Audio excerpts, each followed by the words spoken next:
রংপুর মেডিকেলে মারধরের শিকার হয়ে বিক্ষোভ করেছেন ইন্টার্ন চিকিৎসকেরা। এ সময় প্রায় 2 ঘণ্টা তারা মেডিকেলের জরুরি বিভাগ বন্ধ করে রাখেন। অন্যদিকে লাশ না পেয়ে মহাসড়ক অবরোধ করে রোগীর স্বজনরা। 13 জন ভোরে নগরীর জুম্মাপাড়া এলাকার নূরনাহার বেগমকে মুমূর্ষু অবস্থায় রংপুর মেডিকেলের সিসিইউ বিভাগে ভর্তি করেন স্বজনরা। কিছুক্ষণ পরে তার মৃত্যু হয়। এ ঘটনায় 2 ইন্টার্ন চিকিৎসককে মারধর করেন রোগীর স্বজনরা। পরে বেলা 11টা থেকে দুপুর 1টা পর্যন্ত বিচারের দাবিতে জরুরি বিভাগ বন্ধ রাখেন ইন্টার্ন চিকিৎসকরা। আমরা কখনোই চাবো না যে আমাদের রোগী কখনো খারাপ হোক কিংবা আমাদের রোগী মারা যাক। আমরা আমাদের সর্বোচ্চ চেষ্টা করি যেন তারা বেঁচে থাকে, যেন তারা সুস্থ থাকে।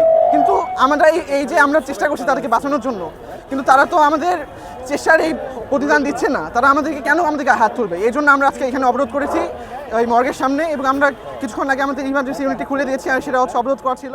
দাবি হচ্ছে এখন যে অপরাধী করেছে, মানে যে অপরাধটা করেছে তাকে আবার অনেকে শেল্টার দিচ্ছেন, তাকে আবার অনেকেই দেখা যাচ্ছে যে শেল্টার দিচ্ছে, বিভিন্ন বড় বড় নেতার হাত পা ধরছে, যে ফোন দিচ্ছে ওনাকে এখন ছেড়ে দেওয়া লাগবে। তো আমরা চাচ্ছি যে এই অপরাধটা সুষ্ঠু বিচার হোক এবং রমেকে রোগী এবং চিকিৎসকের যে সুসম্পর্কটা আছে এই সুসম্পর্ক নষ্ট করার জন্য তার আরও কঠিন বিচার হওয়া উচিত। অন্যদিকে মৃতের লাশ স্বজনদের কাছে হস্তান্তর করতে বাধা দেয় বিক্ষুব্ধ চিকিৎসকরা। এক পর্যায়ে রোগীর স্বজনরা লাশের দাবিতে মহাসড়ক অবরোধ করে। বলছে ট্রিটমেন্টের জন্য গেছে, তাকে সুসময় কোনো ট্রিটমেন্ট দেওয়া হয় নাই। পরবর্তীতে যখন মারা গেছে ওই সময় ও ছেলে হিসাবে হয়তোবা তাদের সঙ্গে রাগান্বিতভাবে কিছু ধস্তাধস্তি বা রাগারাগি হয়েছে, এই কারণে ওনারা লাশ দিবে না। শুনলাম ছোট ভাই ধরে এক ডাক্তারকে মার দিছে। কেন? আশেপাশে দুজনকার কাছে শুনলাম যে মাস্ক চাইছে, আমি যাচ্ছিল মাস্ক, হ্যাঁ অক্সিজেন, এরা ওই মাস্ক কিনতে পাঠাইছে, এদের কাছে ছিল হয়তোবা দেয় নাই।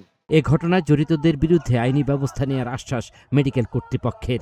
দাবি হয়েছে ডাক্তারকে এভাবে হেনস্থা করেছে এবং তারা যে এখানে কোনো প্রতিকার পাচ্ছে না, তারা আমার কাছে দাবি করেছে যে আমরাও প্রশাসন তাদেরকেও আমরা তাদের নিরাপত্তা দিতে পারছি না বা পারি নাই, এবং তারাও চেয়েছে যে লাশটাকে তারা আসার পরে তারা ক্ষমা চাক, তারপর লাশটা হ্যান্ডওভার করবে।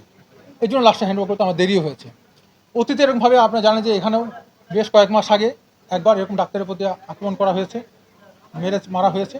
তখন আমরা প্রশাসনের পক্ষ থেকে একটা কেস করি, যেই কেসটাতে তাকে অ্যারেস্ট করা হয়, ওই ব্যক্তিকে, তার বিরুদ্ধে ব্যবস্থা নেওয়া হয়েছে।